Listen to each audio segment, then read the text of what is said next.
Welcome back, WrestleRant. It's WrestleRant edition number 76. I am, of course, your host, Bleacher, feature columnist, level 3, Graham GSM Matthews, here today to review Friday Night SmackDown for September 21st, 2012, and what was quite possibly one of the best episodes of SmackDown in 2012. I thoroughly enjoyed it. Not a lot of action, however, a lot of entertaining segments.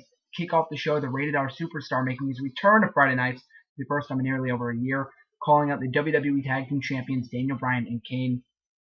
Very, very entertaining segment. As I noted on Twitter, probably 90% of the time in recent months, either the World's Heavyweight Champion Sheamus or Alberto Del Rio has kicked off the show, or even the SmackDown General Manager Booker T has kicked off Friday Night SmackDown in recent months. So I'm extremely excited to see someone new kick off the show in the form of Edge, Daniel Bryan, and Kane. Extremely hilarious, extremely entertaining, and extremely enjoyable between all three of these guys.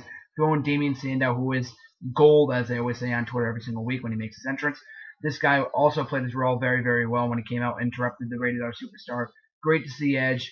Bit disappointed not to see him, appear throughout the night. But one segment is enough for me. We haven't seen the guy since I believe April, since the last time he appeared on Raw. So we got over his show, his Haven appearance, and I was pretty amused at the fact that he mentioned that it was a cheap plug. But it was pretty cool that he was able to plug his show on Haven later in the night on Sci-Fi, and also incorporate himself into a very entertaining segment with both Kane and Daniel Bryan. Brilliant way to kick off the show.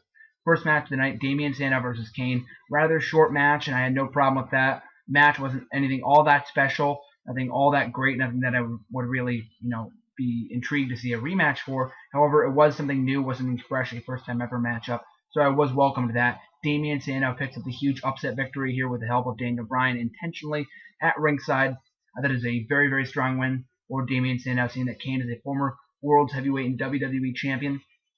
So this does wonders for Damien Sandow, despite being buried later in the night, but I'll get to that in a little bit. But nonetheless, a very, very big win for Damien Sandow. Up next, Divas action, Layla taking on Natalya. Fine match. We've seen it numerous times in recent months, so I wasn't really all that excited for it. We've seen this on Raw, Superstars, SmackDown so many times in recent months that I've just grown numb to it. But nonetheless, Layla picked up the victory here. The main focus of this match was obviously the Divas Champion, or newly crowned Divas Champion, might I add. Eve on commentary talking about the match, talking about Caitlyn and what happened and what transpired in Night of Champions last week. So, getting over the feud between Layla and Eve, I like that. I'm finally loving the story in the Divas division going on between Layla and Eve. Hopefully they keep it going forward, going into the Hell in a Cell pay-per-view in a number of 5 or 6 weeks or so. Up next, a big tag team match at mid-show. World's Heavyweight Champion Sheamus tag team with Randy Orton to defeat the tandem of Dolph Ziggler and Del Rio. A very, very good match. As much as I am opposed to the feud of Sheamus and Del Rio at this point, I'm glad that they were once again interjected in another great, exciting action match.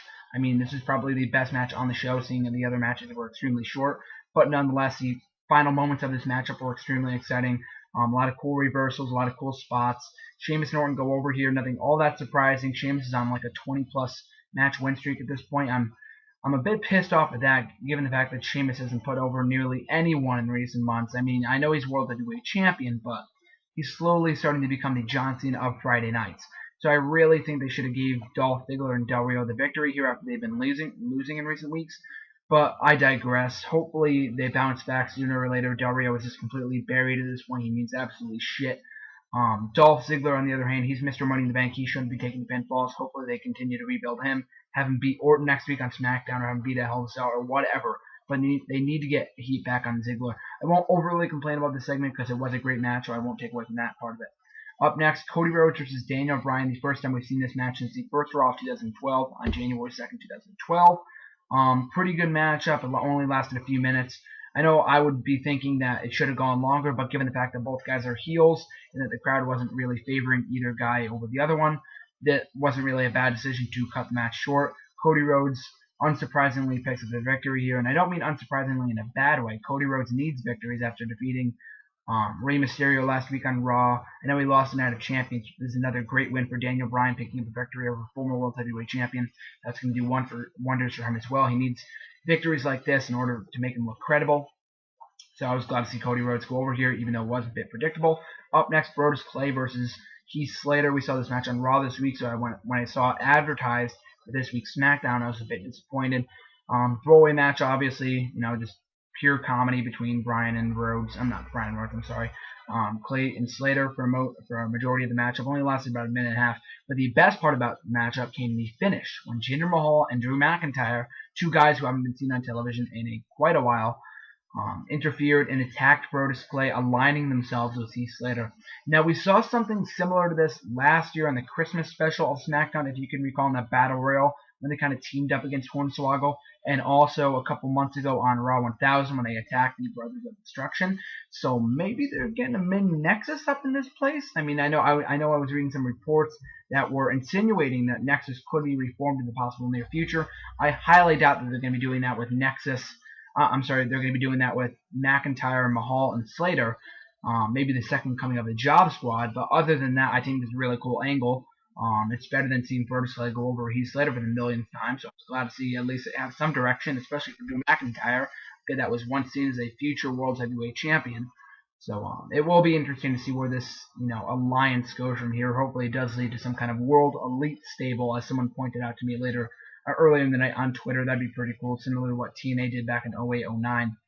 Up next, Santino Marella versus Antonio Cesaro, non-title matchup. Another throwaway matchup between these two. I was a bit disappointed to see Santino go over here. Hopefully he's not getting back in the U.S. title picture. But the finish came when Oksana was accidentally injured in the middle of the ring, thus distracting Antonio. Santino picks up the victory here. Following the matchup, Antonio Cesaro gets pissed to the point where he breaks up with Oksana. Now, this is extremely random. First of all, I don't want to see Santino win. Second of all, I don't want to see him go back to the United States Championship. And third of all, why break up Antonio and Oksana? I know they're not like the Edge and Lita of the WWE at the moment, but still, Oksana did enhance Antonio's act. She's been with him since he came to the WWE back in April, so I see no reason to break them up. They've shown no tension in recent weeks at all. He's just recently became United States Champion. She's been helping him win matches in recent weeks, so I see absolutely no reasoning behind this. Maybe build it up a little bit. I don't know the reasoning as to why they abruptly ended the relationship between the two, but maybe they reform next week. You never know with WWE logic, but I was a bit disappointed by this. I'm not saying that she was the reason why he got heat, but even still, they made a good couple. I don't know what they're going to do with Oksana now. Hopefully she doesn't go back to Teddy Long. That was garbage for the 6 months that it lasted last year. So hopefully they have something in mind for Cesaro. It could be a nice singles act, but I see no need in breaking up the two so early in their run. Main event time, WWE Tag Team Champions Kane and Daniel Bryan taking on the tandem of Damian Sandow and Cody Rhodes. The match could have been much greater, obviously. It only lasted a few minutes before it went to a disqualification with Kane and Bryan going over after Cody Rhodes used a chair on Kane. But even still, this is probably the first time in quite a while, I think maybe since Jericho or DX were champs, that the WWE Tag Team Champions have been featured in the main event of either Raw or SmackDown.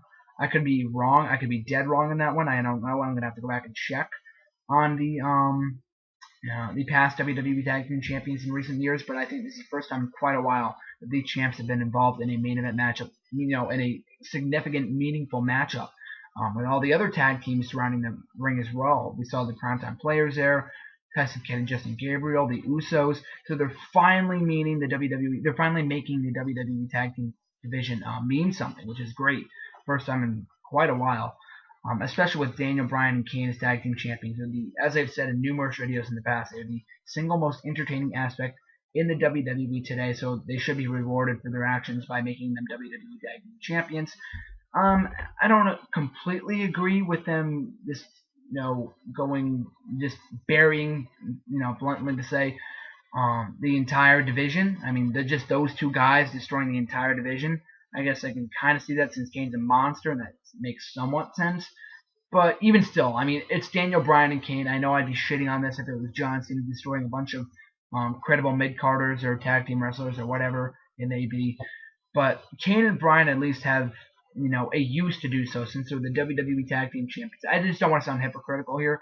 I'm not completely sold on the idea that they should be beating up all these other tag teams, but nonetheless, they are entertaining, and they have quite a while before their act gets stale. Hopefully they keep up the momentum as WWE Tag Team Champions. They hold on to straps for quite a while.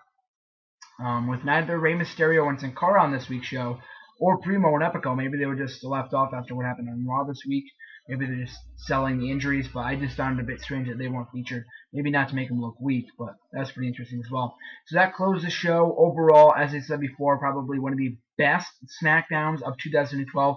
Not as far as in-ring action goes. I mean, the only really good match on the show was Sheamus and Orton versus Ziggler and Del Rio. All the other matches were fine. Nothing was well, Marella and Cesaro was pretty bad. Not the match itself, but I just didn't like what went down. But I think that was the only low point of this week's show, the only low light. Everything else was pretty good. I was thoroughly enjoyed by almost everything else on the show. Extremely exciting. I'm really looking forward to where they go from here. Raw's doing pretty well in recent weeks. I'm glad to see SmackDown finally picking up the pace as well. But a lot of cool stuff going forward that I'm really looking forward to seeing how they culminate going into Hell in a Cell on year's end as well. So hopefully you guys subscribe. Make sure to check out all my other videos. Make sure to follow me on Twitter at @SAVE_GSM if you have any comments, questions, or concerns.